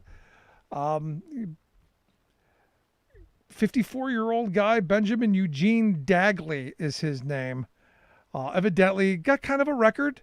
Evidently by attacking the newscaster, they figured out that he was out of state when he shouldn't have been because he was already on probation. So the penalties piling up. But again, angry white guy from Ohio. I guess I'm not surprised. Not surprised. Anyway, we're here to share some thoughts on the top stories of the day. Our good friend, Bob Ney. Bob, thanks for taking time for us. Well, thank you, Rick. So your state, a crazy guy from Ohio goes down to I Mississippi. knew you were going to say your state. I knew it. It's your state too, kind of, Yeah, I grew up there. You're an Ohio product, right? They were sane when I lived there. Right. It was more calm when I was a kid. What the? I don't know. What makes you do that? He was at a shopping plaza, and then the Gulfport police in Mississippi filed the criminal charge against him when he accosted the reporter. And I guess then he was in Dayton, Ohio, when they got him at the plaza. Right, disturbing the peace, violating emergency curfew, et cetera, et cetera. U.S. Marshals got him, actually. Yeah. But the thing is he was already on probation for 5 years, and this happened. But he was involved in an assault, vandalism, all kinds of stuff. From 2017, he got 5 years probation, 30 days in jail, $5,000 fine, $10,000 in restitution. He had to really screw something up for all that. Oh yeah, no question. He had another potential violation from Cuyahoga County, Cleveland. He had that also. It's unbelievable. There's a Darwin Award participant right there. Yeah, it's like what? And somebody like this just keeps going from event to event.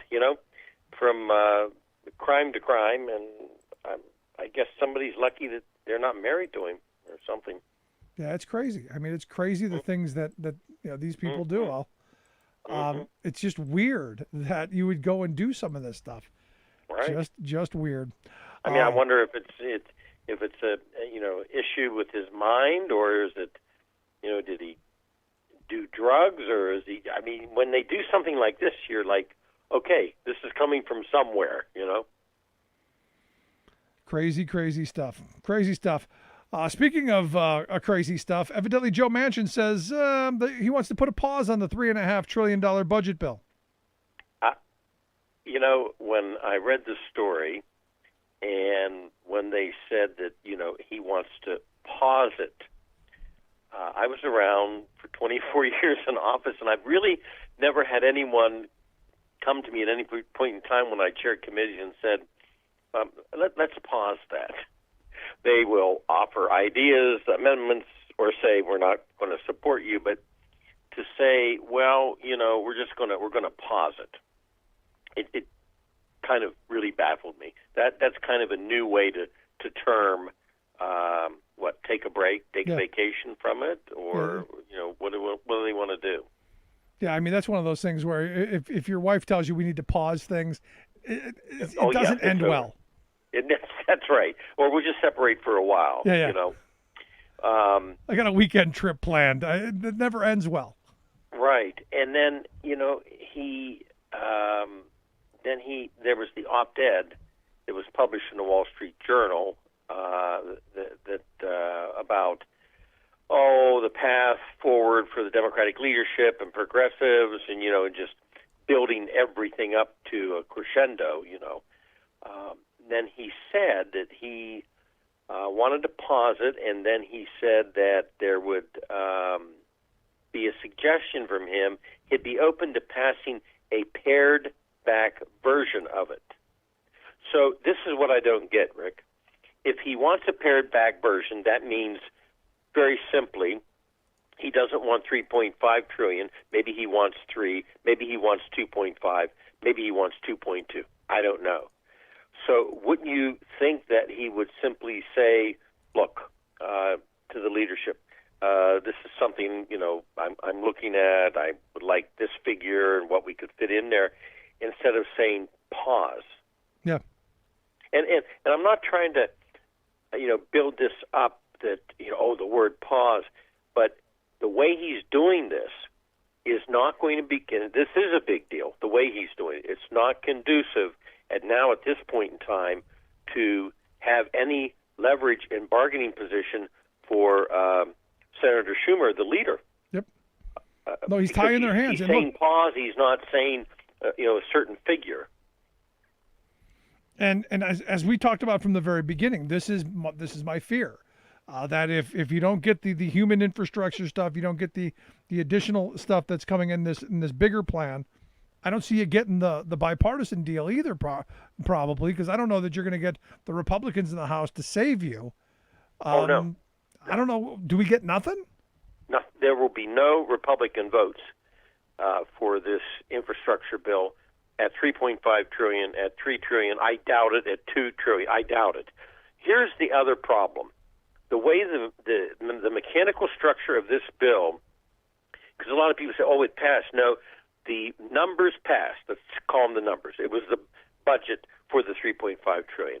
It then was farmed out committee to committee with Right. a price tag. X amount, as you know, went to one committee. X amount went to Health and Human Services. So then September 15th is when the drafts come back. So the committees have been working on putting together, here's our number, here's what we want to do with that economic number. Now, let's say that a committee works out, veterans got $89 billion, so they're working out the language, how do we want to spend it, we do new units for veterans medicine, et cetera. Now, if Senator Manchin comes along and says, oh, okay, you all have been working with that dollar figure, but it's not going to be that dollar figure. Now they've got to retool the entire language process, which this should have been announced when the $3.5 trillion went through. Any Democrat senator at that point in time should have indicated, Rick, to the leaders that, hey, we don't want $3.5 trillion before it starts through the whole committee process. I mean, if the votes aren't there, what are you doing? Yeah, it's an excellent question. But my fear is it's not just the big bill. It's also the bipartisan bill that we don't get through, because I don't see any Republicans voting for that either. Because you don't want to give the Democrats a win if you don't have to. Now that one I am. Oh, you mean on the infrastructure? Yeah, I mean you've got the $1.2 trillion infrastructure plan, right. which you've got Democrats who are saying, well, if we don't get one, you're not getting the other. You got the progressives saying we want both of them, which is kind of what that whole fight over the unmovable 10 or 9 or whatever they were to get that deadline for the bipartisan bill. Well, and then the problem the speaker has now is because she did say September 27th they will have the vote on the infrastructure. And it's sort of without the commitment that the reconciliation bill would pass. So therefore, they may have to bring up the infrastructure bill, and then you may have the bill downed by a bizarre combination of people. Yeah, I mean, and I said that from the beginning. I go, sadly, I think the circular firing squad will create an environment where we get nothing at the end of this, and then you go into next year's election cycle going, well, we didn't get any infrastructure done, and then all they're gonna be able to run on is the rescue package, and people have already forgotten that. Correct. Now, here's the other problem that Senator Schumer will have. This is the problem Mitch McConnell had. This was the problem Bob Dole had. Harry Reid, we can keep going back. And I heard this 100 times when I was in the House. When the Republicans controlled the Senate under a variety of leaders, and they didn't have enough votes to get something through, but the Republicans controlled the chamber. I would go back home to dinners and events and things, and people would say, and the Republican side, and they would say, we're not supporting them anymore. They're useless. Blah blah blah. And then of course the senators would say, well, yeah, but we don't have enough votes, or 2 of our senators didn't like what we were doing. People find that hard to accept. And so what I'm saying on the Democratic side, although no Republicans are helping, I fully understand that, and they won't help, and they'll be obstructionists. But as you know, Rick, amongst the Democrat constituency, they might be saying, yeah, but you've got 50 people and the vice president, and they'll want them to do something. So it's going to be hard for Senator Schumer, if he gets defections, to say, well, it was all the obstructionist Republicans, because it may not turn the base against voting, but it may kind of chill the base on voting, if you know what I mean. No, absolutely. Look, they ran on infrastructure. They ran on labor law reform. They ran on securing health care. They ran on securing voting rights. They ran on protecting a woman's right to choose. That's what 2020 was about. It was about undoing the horrible of the last 4 years. And, look at what's going on in Texas with voting rights. Look at what's going on in Texas with abortion rights. And now you're not going to get anything on the labor front done. And you're not going to get the infrastructure plan passed. What did you get? Well, what I don't understand about this particular story today is the behind the scenes. This is all so important. The 3.5 trillion, or if it's going to be 3 trillion, whatever it's going to be, and the infrastructure, they're big deals.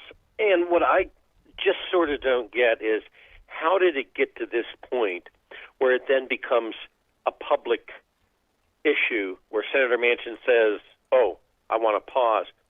Why along the line couldn't there have been, look, stuff's done in privacy out there.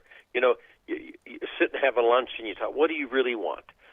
And then they could have massaged it through that, well, it's not going to be 3.5 trillion, but we're going to do this and have a secondary bill later. I mean, they could have massaged it. This now is out on the diving board. And I don't know how.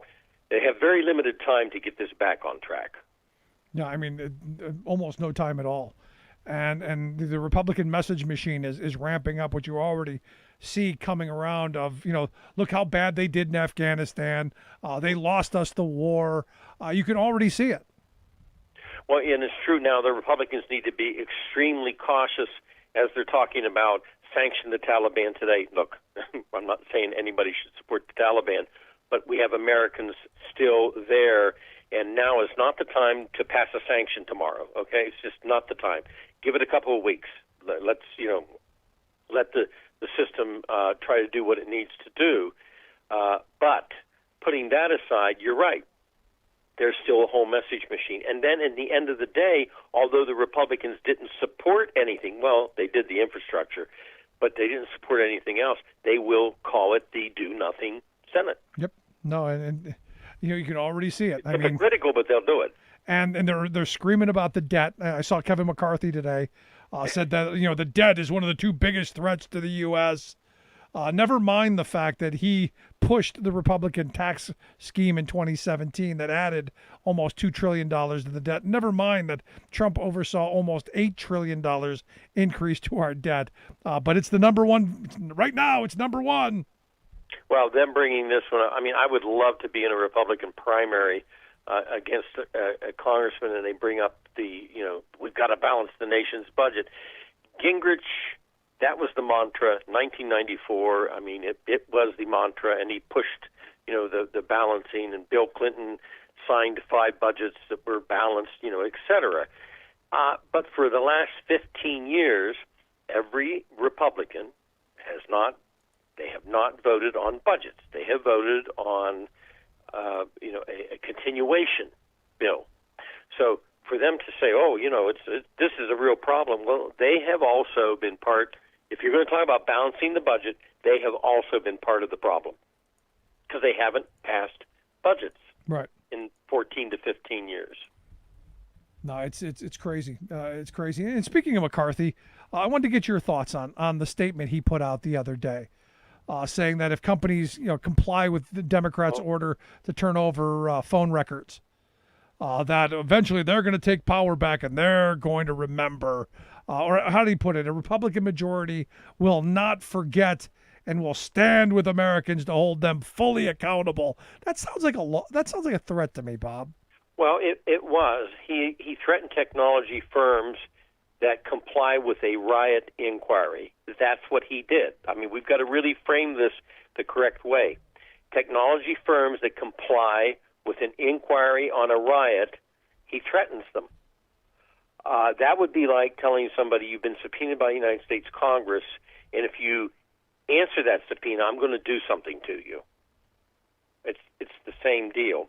I was surprised he came out with the verbiage he did on it. Yeah, but we find out that his phone records are what they're looking for, so I guess I'm not surprised. Right. And they want to look at some of the allies, and see what they said, and what if there was any type of collusion. But again, you really just don't normally come out and say don't comply with a congressional request. If you do, I'm going to get you. If you're smart about it, you skin the cat another way versus coming out and saying you're going to do it. Yeah, it's pretty brazen. It is pretty brazen. But again, here's the thing. I mean, you look at January 6th. This was a pretty brazen move. We're gonna stop the certification of a presidential election, and look, they're now trying to cover it up, and this is what this looks like to me, Bob. It's a lot of people say it's always the crime. You get the cover up is just as bad, and this is part of it for me. Right. And they would hold them accountable. I mean, he just used a lot of, like I said, I call it brazen, but maybe it's dumb, to have done this. Potentially, if he would go out against them as a result of that, he might have some ethic problems, with the ethics committee. Going to be interesting to see how this plays out and what they get. Last question I've got for you. September 18th, I guess it is. Insurrection 2.0, I'm expecting.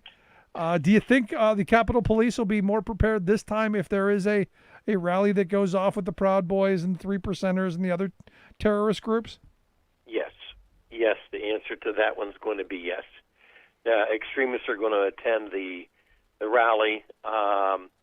They may possibly, put up a fence is what they're saying, but I think that they this time will be prepared, and I don't think there'll be a breach of the Capitol. This time they will be prepared for it. Yeah, and this is one of those things where you go, maybe prepare like Trump would have prepared for such a thing. Mm-hmm. Right. Have rows of people in their riot gear with their, because it's one of these things. I know people who actually think that they can take on the U.S. military. They actually believe that we've got all kinds of weapons and we're practicing, and that they're going to be able to take on when the Civil War happens. That they're going to be okay. Right. Did you ever think we would live in a time like this? No, and having served in the Capitol and having been through 9/11, Ricin, and a variety of other things, I never thought I would see what happened on the 6th. Yeah, excellent point. Bob, I appreciate the time. As always, great stuff. Thank you, Rick. Thanks so much, our good friend Bob Ney. Seriously, I mean, wow, the level of crazy. Way up there. Let's take a quick break. Right back. Stick around. Listen to The Rick Smith Show.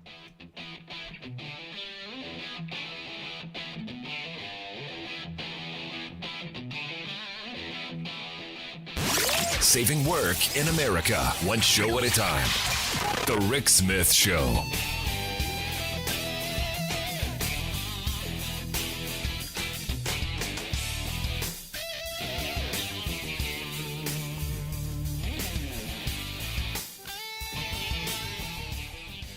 I'm Rick Smith, and this is Labor History in 2. On this day in labor history, the year was 1974. That was the day that President Gerald Ford signed the Employee Retirement Income Security Act. The act was passed over growing concern about the mismanagement of private pension plans in the country. In 1963, the Studebaker Corporation closed its auto plant. Its pension plan was a mess. Nearly 7,000 workers received only 15% of their pension or nothing at all. Across the country, more and more workers were relying on private pensions. In 1960, 21.2 million workers had private pensions. By 1970, the number stood at 30 million. The funds in those pension plans had nearly tripled in that same decade to $138 billion. Ensuring the security of those pensions was essential for millions of workers and the stability of the economy. At the bill signing, President Ford explained, quote, "Dramatic growth in recent years has thrust private pension plans into a central role in determining how older Americans live in their retirement years. Yet, this same growth in pension plans has brought with it a host of new problems. Many workers have ultimately lost their benefits, even after relatively relatively long service because when they left jobs, they thereby gave up rights to hard-earned pension benefits. Others have sustained hardships because their companies folded with insufficient funds in the pension plan to pay promised pensions. In addition, some pension funds have been invested primarily for the benefit of the companies or plan administrators, not for the workers. It is essential to bring some order and humanity to this welter of different and sometimes inequitable retirement plans within private industry. President Ford signed the bill on Labor Day and outlined minimum standards for private pensions.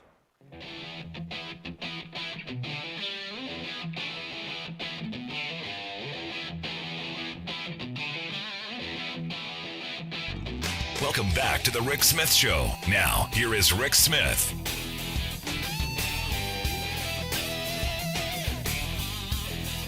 So I'm actually thinking about the September 18th Insurrection 2.0.